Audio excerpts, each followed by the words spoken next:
Сәлем баршаңызға, менің YouTube арнама қош келдіңіздер. Бүгін мен сіздермен дәмі ерекше болатын сырлы блинчиктің рецептісімен бөлісетін боламын. Алдымен өлшеп алған, үккіштен өткізілген сыр, оның үстіне ұн салып, өлшеп алған сүтімізді құйып, 2 жұмыртқамызды саламыз.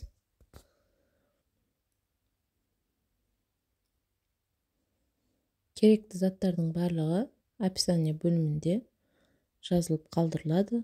Сол жерден қарап жасай берсеңіздер болады.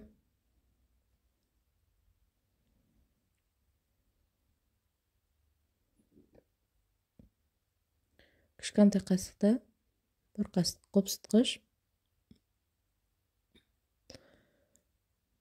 Егер қопсытқыш болмаса, чайный сода салсаңыздар да бола береді.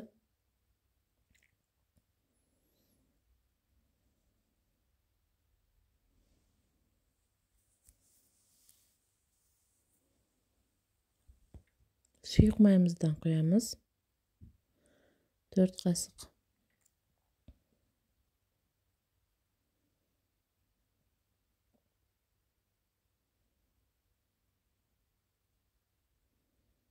Алдын ала турап дайындап алған көкпияз, жалпыз барлығын турап онда үстіне саламыз. Бұл жерде бізде барлық затты салып, сосын жақсылап араластырып,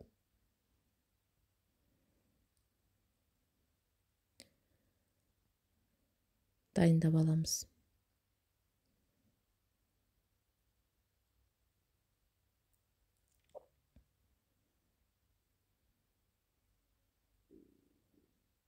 Осылай венчиктің көмегімен араластырамыз. Венчик болмаса, қасық немесе шанышқы болса да бола береді. Осындай құю масса болып шығу керек бізде.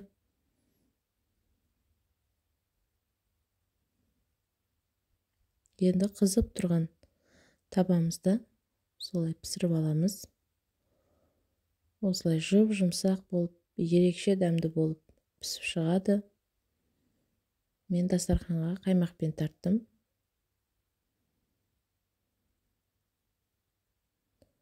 Қалаған нелеріңізбен тартсаңыздар болады.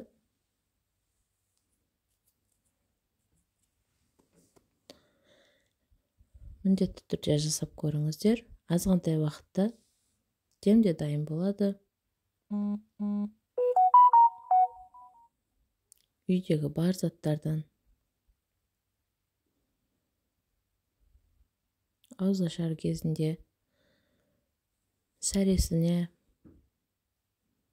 дәмі ерекше болып шығады. Міндетті түрде жасап көріңіздер. Видеоның соңына дейін көрген болсаңыздар, үлкен рахмет. Ас болсын.